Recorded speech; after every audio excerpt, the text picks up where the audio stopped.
हाँ जी बेटे, जी अपनी कहानी है वरियाम संधू की, ठीक है।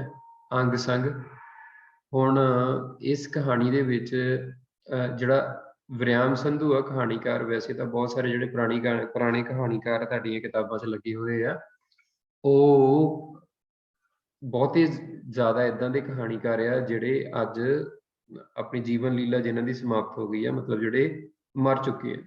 वरियाम संधू अज भी कहानीकार एक लिखते हैं कहानियां, तो इस टाइम वो वैसे तुहाडी किताब च पूरी जानकारी नहीं दी होनी किसी भी।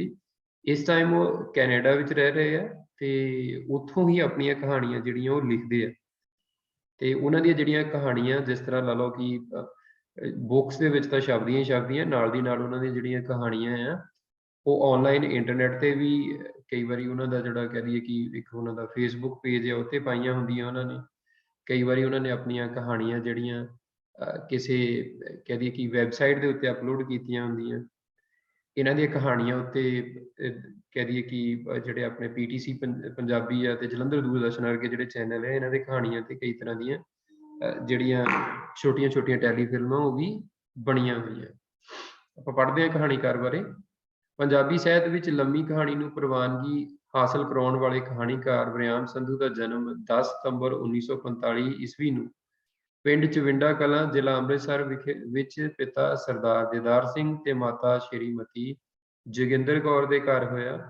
ਉਹ ਪੰਜਾਬੀ ਵਿਸ਼ੇ ਵਿੱਚ MA MPhil ਹਨ। ਉਹ ਜਲੰਧਰ ਸਥਿਤ ਲਾਇਲਪੁਰ ਖਾਲਸਾ ਕਾਲਜ ਵਿੱਚ ਪੰਜਾਬੀ ਦੇ ਲੈਕਚਰਰ ਰਹੇ ਅਤੇ ਇੱਥੋਂ ਹੀ ਸੇਵਾ ਮੁਕਤ ਹੋਏ। ਸੰਧੂ ਨੇ ਅਜੋਕੇ ਪੇਂਡੂ ਜੀਵਨ ਨੂੰ ਬਦਲਦੇ ਸਮਾਜਿਕ ਤੇ ਆਰਥਿਕ ਹਾਲਾਤਾਂ ਵਿੱਚ ਭੋਗਣੇ ਪੈ ਰਹੇ ਦੁਖਾਂਤ ਨੂੰ ਬੜੀ ਸ਼ਿੱਦਤ ਨਾਲ ਚਿਤਰਿਆ ਹੈ। ਛੋਟੀ ਕਿਸਾਨੀ, ਨਿਮਨ ਅਤੇ ਮੱਧ ਵਰਗ ਤੇ ਕਿਰਤੀਆਂ ਵੱਲੋਂ ਆਰਥਿਕ ਮੰਦਹਾਲੀ ਭੋਗਣ ਦੇ ਦੁਖਾਂਤ ਨੂੰ ਸੰਧੂ ਨੇ ਬੜੀ ਡੂੰਘਾਈ ਨਾਲ ਬਿਆਨ ਕੀਤਾ ਹੈ ਕਿ ਉਹਨਾਂ ਦੀ ਜਿੰਨੀਆਂ ਵੀ ਕਹਾਣੀਆਂ ਆ ਉਹ ਸਾਰੀਆਂ ਦੀਆਂ ਸਾਰੀਆਂ ਪਿੰਡਾਂ ਦੇ ਜੀਵਨ ਦੇ ਨਾਲ ਸੰਬੰਧਿਤ ਆ, ਜਿਹਦੇ ਵਿੱਚ ਅਲੱਗ-ਅਲੱਗ ਜਿਹੜੇ ਵਰਗ, ਜਿਹਦੇ ਵਿੱਚ ਕਹਿ ਦਈਏ ਕਿ ਕਿਰਤੀ ਕੰਮ ਕਰਨ ਵਾਲੇ ਵੀ ਆਉਂਦੇ ਆ, ਜਿਹਦੇ ਵਿੱਚ ਲਾ ਲਓ ਕਿ ਮਜ਼ਦੂਰ ਜਿਹੜੇ ਹੈਗੇ ਆਪਣੇ ਪਿੰਡ, ਉਹਨਾਂ ਬਾਰੇ ਵੀ ਉਹਨਾਂ ਨੇ ਕਹਾਣੀਆਂ ਲਿਖੀਆਂ ਆ। ਉਸ ਤੋਂ ਬਾਅਦ ਜਿਹੜੇ ਕਿਸਾਨ ਆ, ਉਸ ਤੋਂ ਬਾਅਦ ਜਿਹੜੇ ਮੱਧ ਵਰਗ ਦੇ ਲੋਕ ਆਉਂਦੇ ਆ, ਉਹਨਾਂ ਸਾਰਿਆਂ ਦੇ ਬਾਰੇ ਉਹਨਾਂ ਨੇ ਆਪਣੀਆਂ ਕਹਾਣੀਆਂ ਜਿਹੜੀਆਂ ਅਲੱਗ-ਅਲੱਗ ਲਿਖੀਆਂ ਆ। ਤੇ ਆਪਸੀ ਜਿਹੜੇ ਰਿਸ਼ਤੇ ਆ ਉਹ ਕਿਸ ਤਰ੍ਹਾਂ ਟੁੱਟਦੇ ਆ, ਕਿਸ ਤਰ੍ਹਾਂ ਰਿਸ਼ਤਿਆਂ ਦੇ ਵਿੱਚ ਫਿੱਕ ਪੈਂਦੀ ਆ, ਪੈਸੇ ਨੂੰ ਲੈ ਕੇ, ਉਸ ਤੋਂ ਬਾਅਦ ਉਹ ਸਾਰਾ ਕੁਝ ਉਹਨਾਂ ਨੇ ਆਪਣੀਆਂ ਕਹਾਣੀਆਂ 'ਚ ਲਿਖਿਆ। ਸੰਧੂ ਦੀ ਸਾਹਿਤਕ ਰਚਨਾ ਦੀ ਸੂਚੀ ਲੰਮੀ ਹੈ। ਉਸਨੇ 4 ਕਹਾਣੀ ਸੰਗ੍ਰਹਿ ਲਿਖੇ: ਲੋਹੇ ਦੇ ਹੱਥ, ਅੰਗ ਸੰਗ, ਭੱਜੀਆਂ ਬਾਹੀਂ ਅਤੇ ਚੌਥੀ ਕੂਟ। ਸਾਹਿਤ ਅਕਾਦਮੀ ਦਿੱਲੀ ਨੇ ਸੰਧੂ ਨੂੰ ਚੌਥੀ ਕੂਟ ਸੰਗ੍ਰਹਿ ਲਈ ਸਾਹਿਤ ਅਕਾਦਮੀ ਪੁਰਸਕਾਰ ਦਿੱਤਾ। ਇਹਨਾਂ ਤੋਂ ਇਲਾਵਾ ਸੰਧੂ ਨੇ ਸਫ਼ਰਨਾਮੇ, ਇੱਕ ਜੀਵਨੀ ਅਤੇ 3 ਆਲੋਚਨਾ ਦੀਆਂ ਪੁਸਤਕਾਂ ਲਿਖੀਆਂ। ਹੁਣ ਬਹੁਤ ਸਾਰੇ ਬੱਚਿਆਂ ਨੇ ਪੁੱਛਣਾ ਕਿ ਆਲੋਚਨਾ ਕੀ ਹੁੰਦੀ ਹੈ? ਜਿਹੜੀ ਆਲੋਚਨਾ ਹੁੰਦੀ ਬੇਟੇ, ਆਲੋਚਨਾ ਦਾ ਮਤਲਬ ਇੱਥੇ, ਵੈਸੇ ਆਲੋਚਨਾ ਦਾ ਸਿੱਧਾ ਮਤਲਬ ਹੁੰਦਾ ਕ੍ਰਿਟਿਸਿਜ਼ਮ, ਕਿਸੇ ਦੀ ਬੁਰਾਈ ਕਰਨੀ, ਠੀਕ ਹੈ। ਪਰ ਜਦੋਂ ਆਪਾਂ ਸਾਹਿਤ ਆਲੋਚਨਾ ਦੀ ਗੱਲ ਕਰਦੇ ਹਾਂ, ਜਦੋਂ ਆਪਾਂ ਜੇ ਕਹਿ ਦਈਏ ਸੰਧੂ ਦੇ ਸੰਦਰਭ 'ਚ ਗੱਲ ਕਰੀਏ, ਜੇ ਸੰਧੂ ਦੀ ਗੱਲ ਕਰੀਏ, ਇੱਥੇ ਆਲੋਚਨਾ ਦਾ ਮਤਲਬ ਇਕੱਲਾ ਕ੍ਰਿਟਿਸਿਜ਼ਮ ਨਹੀਂ ਹੁੰਦਾ। ਇੱਥੇ ਆਲੋਚਨਾ ਦਾ ਮਤਲਬ ਹੁੰਦਾ ਕਿ ਆਪਾਂ ਨੂੰ ਕਹਿ ਦਈਏ ਕਿ ਕੋਈ ਰਚਨਾ ਦੇ ਦਿੱਤੀ ਗਈ। ਫੋਰ ਐਗਜ਼ਾਮਪਲ, ਆਪਾਂ ਸੰਧੂ ਦੀ ਕਹਾਣੀ ਜਿੱਦਾਂ ਲਾ ਲਓ, ਮੈਂ ਜੇ ਵਰਿਆਮ ਸੰਧੂ ਦੀ ਕਹਾਣੀ ਅੰਗ ਸੰਗ ਆ, ਜੇ ਮੈਂ ਇਹਦੀ ਆਲੋਚਨਾ ਕਰਨੀ ਹੋਵੇ, ਠੀਕ ਹੈ, ਤੇ ਮੈਂ ਇਹਦਾ ਇਕੱਲੀ ਬੁਰੀਆਂ ਗੱਲਾਂ ਨਹੀਂ, ਆਲੋਚਨਾ ਤੋਂ ਭਾਵ ਕਿ ਉਸਦਾ ਚੰਗੀ ਤਰ੍ਹਾਂ ਮੁਲਾਂਕਣ ਕਰਨਾ ਕਹਾਣੀ ਦਾ, ਕਿ ਕਹਾਣੀ ਕਿਸ ਤਰ੍ਹਾਂ ਦੀ ਕਹਾਣੀ ਆ, ਇਹਦਾ ਵਿਸ਼ਾ ਕੀ ਆ, ਇਹ ਚੰਗੀ ਆ, ਬੁਰੀ ਆ, ਕਾਹਦੇ ਬਾਰੇ ਦੱਸਦੀ ਆ। ਜੇ ਇਹਦੇ ਵਿੱਚ ਬੁਰੀਆਂ ਗੱਲਾਂ ਆ ਜਾਂ ਆਪਾਂ ਨੂੰ ਇਹ ਲੱਗਦਾ ਕਿ ਕਹਾਣੀਕਾਰ ਨੇ ਵਧੀਆ ਨਹੀਂ ਲਿਖਿਆ, ਇੱਥੋਂ ਆਪਾਂ ਉਹ ਲਿਖ ਸਕਦੇ ਹਾਂ। ਜੇ ਚੰਗਾ ਲਿਖਿਆ ਤਾਂ ਉਹ ਵੀ ਲਿਖਣਾ। ਸਾਹਿਤ ਦੇ ਵਿੱਚ ਆਲੋਚਨਾ ਦਾ ਇਹ ਮਤਲਬ ਹੁੰਦਾ ਕਿ ਜਿਹੜੀ ਕੋਈ ਵੀ ਸਾਨੂੰ ਕਹਾਣੀ ਮਿਲਦੀ ਆ, ਉਹਨੂੰ ਚੰਗੀ ਤਰ੍ਹਾਂ ਨਾਲ ਆਪਾਂ ਉਹ ਜਿਹੜਾ ਹੁੰਦਾ ਕਿ ਉਹਨੂੰ ਚੰਗੀ ਤਰ੍ਹਾਂ ਨਾਲ ਪਰਖਣਾ। ਆਲੋਚਨਾ ਤੋਂ ਭਾਵ ਸਾਹਿਤ ਆਲੋਚਨਾ ਤੋਂ ਭਾਵ। ਹੁਣ ਬੇਟੇ ਇੱਥੇ ਆਪਾਂ, ਕਿਉਂਕਿ ਕਹਾਣੀ ਤਾਂ ਆਪਾਂ ਆਲਰੇਡੀ ਪੜ੍ਹ ਚੁੱਕੇ ਹਾਂ, ਆਪਾਂ ਦੁਹਰਾਈ ਕਰ ਰਹੇ ਹਾਂ ਤੇ ਆਪਾਂ ਇਹਦਾ ਸਾਰ ਸੰਖੇਪ ਵਿੱਚ ਪੜ੍ਹ ਲੈਂਦੇ ਹਾਂ। ਕਰਤਾਰ ਸਿੰਘ ਦੀ ਮੌਤ ਤੋਂ ਬਾਅਦ ਉਸਦਾ ਪੁੱਤਰ ਅਮਰੀਕ ਯਾਦ ਕਰਦਾ ਹੈ ਕਿ ਕੁਝ ਦਿਨ ਪਹਿਲਾਂ ਹੀ ਉਸਦਾ ਭਰਾ ਉਸਨੂੰ ਲੈਣ ਗਿਆ ਸੀ, ਕਿਉਂਕਿ ਉਸਦਾ ਪਿਓ ਬਿਮਾਰ ਸੀ। ਦੂਜੇ ਦਿਨ ਹੀ ਉਸਦੇ ਪਿਓ ਦੀ ਮੌਤ ਹੋ ਗਈ। ਅਮਰੀਕ ਇੱਕ ਸਰਕਾਰੀ ਮੁਲਾਜ਼ਮ ਸੀ। ਕਰਤਾਰ ਸਿੰਘ ਦੀ ਮੌਤ ਤੋਂ ਬਾਅਦ ਸਾਰੀ ਜ਼ਿੰਮੇਵਾਰੀ ਅਮਰੀਕ ਤੇ ਆ ਗਈ। ਉਹ ਲੋਕ ਜਿਨ੍ਹਾਂ ਤੋਂ ਕਰਤਾਰ ਸਿੰਘ ਨੇ ਕਰਜ਼ਾ ਲਿਆ ਹੋਇਆ ਸੀ, ਸਾਰੇ ਅਮਰੀਕ ਕੋਲ ਆਉਣ ਲੱਗੇ। ਅਮਰੀਕ ਦੀਆਂ 2 ਭੈਣਾਂ ਵਿਆਹੀਆਂ ਹੋਈਆਂ ਸਨ ਅਤੇ ਇੱਕ ਛੋਟਾ ਭਰਾ ਮਹਿੰਦਰ ਸੀ, ਜੋ ਕਿ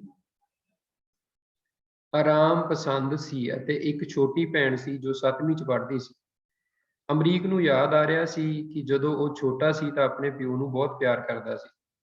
ਉਸ ਦਾ ਪਿਓ ਬੜਾ ਐਸ਼ੀ ਸੀ ਮਤਲਬ ਕਿ ਐਸ਼ ਕਰਨ ਵਾਲਾ ਸੀਗਾ।